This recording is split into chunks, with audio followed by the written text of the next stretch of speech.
संघर्ष में आदमी अकेला होता है। संघर्ष में आदमी अकेला होता है।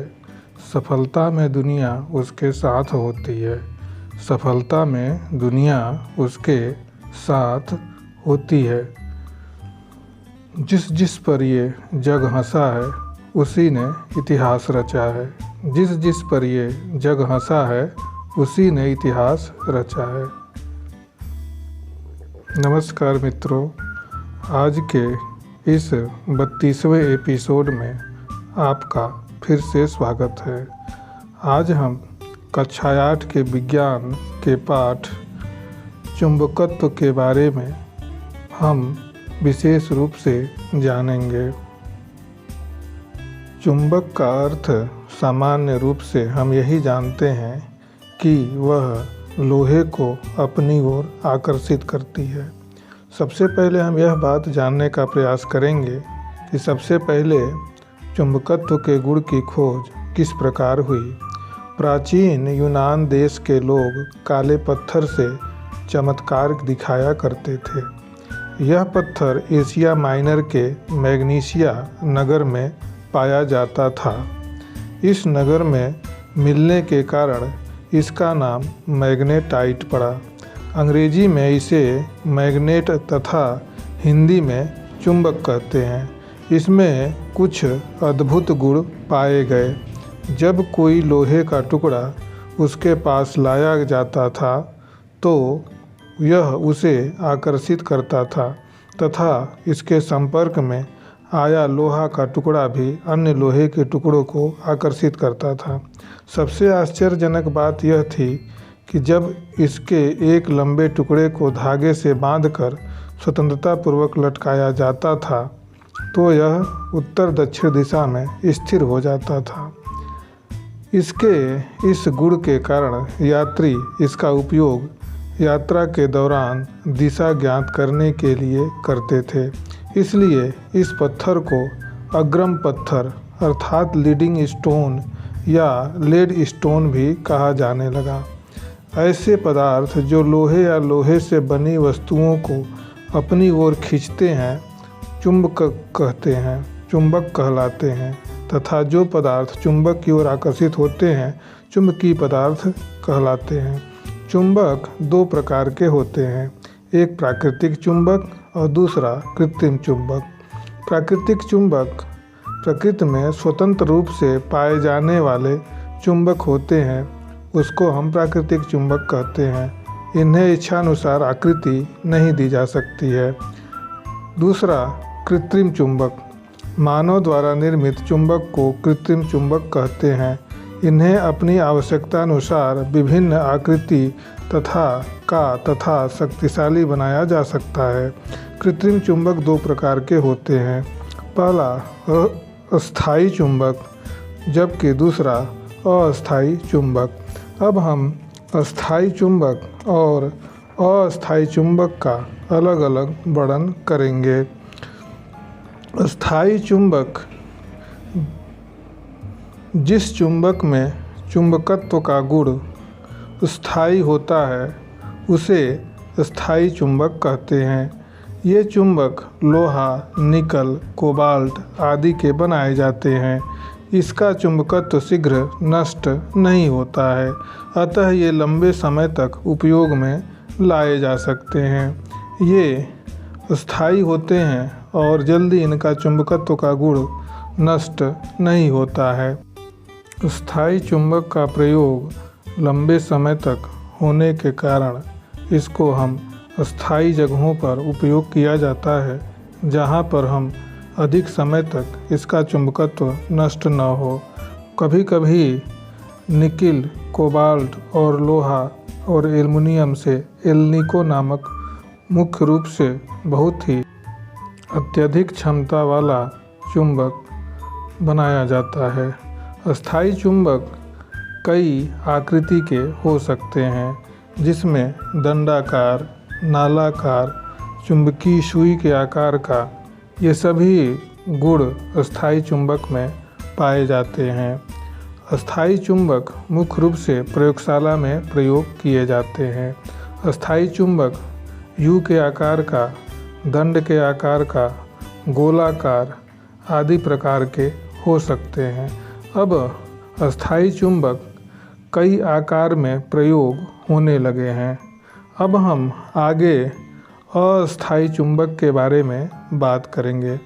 अस्थायी चुंबक का अर्थ टेम्परेरी चुंबक से है, अर्थात टेम्परेरी मैग्नेट। जिस चुंबक में चुंबकत्व का गुण स्थायी नहीं रहता है उस चुंबक को अस्थायी चुंबक कहते हैं। अस्थायी चुंबक को नर्म अर्थात मुलायम लोहे का बनाया जाता है। अधिकांश अस्थायी चुंबकों को नर्म लोहे के चारों ओर लपेटे गए चालक तार की कुंडली में विद्युत धारा प्रवाहित कर बनाया जाता है।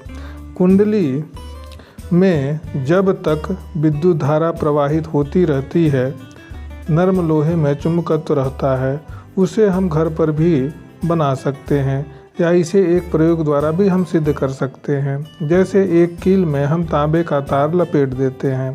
तांबे के तार लपेटने के बाद हम दोनों तारों के सिरों को हम जब बैटरी से संयोजन कर देते हैं तो देखते हैं कि यदि कोई कील या अन्य लोहे की चीज़ें हम जब कील के पास लाते हैं जो तांबे के तार से लपेटी हुई है तो वह लोहे की छोटी छोटी कीलों को अपनी ओर आकर्षित करने लगती है। हम यह भी देखते हैं कि जब हम बैटरी का संयोजन हटा देते हैं तब भी वह छोटे छोटे कीलों को अपनी ओर आकर्षित करने लगती है। अर्थात विद्युत संयोजन खत्म करने पर भी उसमें गुण चुंबकत्व के गुण आ जाते हैं। अर्थात यह एक प्रकार का अस्थायी चुंबक भी बन जाता है। यह गुण बहुत कम समय तक ही रहता है। कुंडली में जब तक विद्युत धारा प्रवाहित होती रहती है, नर्म लोहे में चुंबकत्व रहता है तथा धारा प्रवाह बंद करते ही चुंबकत्व समाप्त हो जाता है। ऐसे चुंबक को हम विद्युत चुंबक कहते हैं। कृत्रिम चुंबकों के नाम इनके आकृति के आधार पर भी रखे गए हैं, जिन्हें कई प्रकार के चुंबक के आधार पर नाम दिया गया है। इस प्रकार हम अस्थायी चुंबक का प्रयोग वहाँ करते हैं जहाँ भारी भरकम सामानों को उठाने के लिए भी किया जाता है। अब हम आगे चुंबक के आकृति के बारे में बात करेंगे। जैसे पहला दंड चुंबक। दंड चुंबक के नाम से ही जैसा प्रतीत होता है कि यह सीधे दंड के आकार का चुंबक होता है। इसमें दो ध्रुव होते हैं, एक उत्तरी ध्रुव तथा दूसरा दक्षिणी ध्रुव। यह आयताकार और बेलनाकार दोनों प्रकार का हो सकता है। इस प्रकार दंड चुंबक का प्रयोग हम अधिकतर प्रयोगशाला में करते हैं और भी आवश्यकता अनुसार कई जगह हम इसका प्रयोग करते हैं। अब हम आगे चुंबक के दूसरे प्रकार नाल चुंबक के बारे में बात करेंगे। जैसा कि स्पष्ट है, नाल चुंबक। नाल चुंबक का मतलब नली के आकार का चुंबक अर्थात अंग्रेजी के अक्षर के यू के आकार का यह चुंबक होता है। इसका प्रयोग मुख्य रूप से कई विद्युतीय सामानों में या विद्युत उपकरणों में किया जाता है। यह बहुत ही उपयोगी यू के आकार का चुंबक होता है। इसे घोड़े के नाल के आकार का चुंबक भी हम कहते हैं, जिसे हार्स शू मैग्नेट भी कहा जाता है। अब हम आगे मैग्नेटिक नीडल अर्थात चुंबकीय सुई के बारे में बात करेंगे। चुंबकीय सुई जैसा कि नाम से ही परिचित हैं, सुई के आकार का होने के कारण इसे हम चुंबकीय सुई कहते हैं। यह अपने मध्य बिंदु अर्थात गुरुत्व केंद्र पर एक नुकीली कील पर टिकी रहती है। यह क्षैतिज तल में स्वतंत्रतापूर्वक घूम सकती है। इसका उत्तर की ओर का सिरा उत्तरी ध्रुव तथा दक्षिण की ओर का सिरा दक्षिणी ध्रुव होता है। चूँकि यह एक बिंदु पर टिकी होती है, इसलिए यह आसानी से इधर उधर घूम सकती है। अब हम आगे चुंबकीय कंपास अर्थात कंपास सुई के बारे में बात करेंगे। चुंबकीय कंपास जैसा कि नाम से ही परिचित है, यह घड़ी के आकार का कंपास होता है। यह गोल आकार का होता है। इसमें एक छोटी चुंबकीय सुई होती है जो एक डिबिया में बंद रहती है। डिबिया के ऊपर कांच की प्लेट लगी रहती है।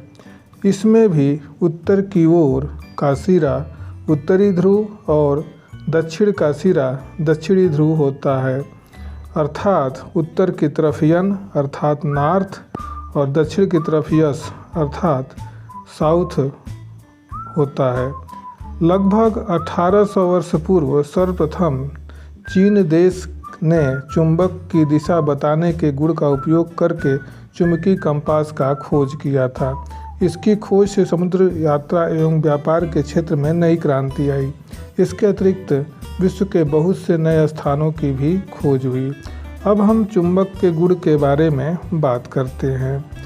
यदि चुंबक के गुण के बारे में हम बात करें तो हम एक प्रयोग करते हैं जिसको हम क्रियाकलाप भी कह सकते हैं। क्या करते हैं कि एक चुंबक लेकर बीच में हम उसको धागे से बांध देते हैं। जब हम धागे से बांध लेते हैं तो उसे संयंत्रतापूर्वक हम किसी स्टैंड से या लकड़ी के स्टैंड से हम उसको लटका देते हैं और जब देखते हैं कि क्या होता है, हम देखते हैं कि चुंबक इस प्रकार ठहरता है कि इसका एक सिरा उत्तर की ओर तथा दूसरा सिरा दक्षिण की ओर स्थिर हो जाता है। हम चुंबक को हाथ से पकड़कर पुनः घुमाकर छोड़ सकते हैं। यदि हम ऐसा करते हैं तो कुछ देर बाद फिर हम देखते हैं कि चुंबक अर्थात दंड चुंबक का यन सिरा उत्तर की ओर जबकि यस सिरा दक्षिण की ओर होता है। हम देखते हैं कि चुंबक दोलन करते हुए पुनः उसी पूर्व स्थिति में जाकर स्थिर हो जाता है। चुंबक का वह सिरा जो उत्तर की ओर ठहरता है चुंबक का उत्तरी ध्रुव तथा जो सिरा दक्षिण की ओर ठहरता है वह दक्षिणी ध्रुव कहलाता है। इन ध्रुवों को क्रमशः यन एवं यस से दर्शा सकते हैं।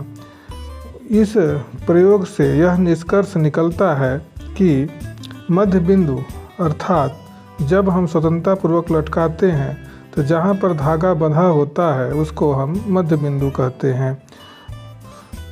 उससे स्वतंत्रतापूर्वक लटकाए गए चुंबक के सिरों जो सदैव उत्तर और दक्षिण दिशा में स्थिर हो जाते हैं, यह चुंबक का दैशिक अर्थात दिशा बताने वाला गुण होता है।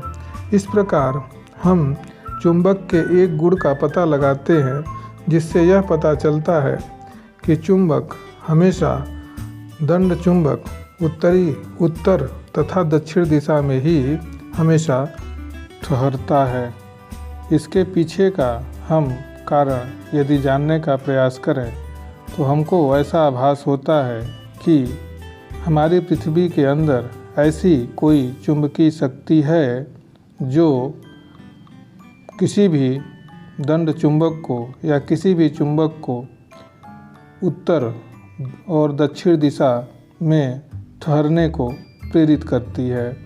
इस प्रकार हम यह पता लगाने का प्रयास आगे करेंगे कि यह चुंबक उत्तरी तथा दक्षिणी दिशा में ही क्यों ठहरता है। तो मित्रों, आज के इस एपिसोड में बस इतना ही। आगे हम यह जानने का प्रयास करेंगे कि चुंबक के और से गुण कौन कौन से होते हैं। धन्यवाद।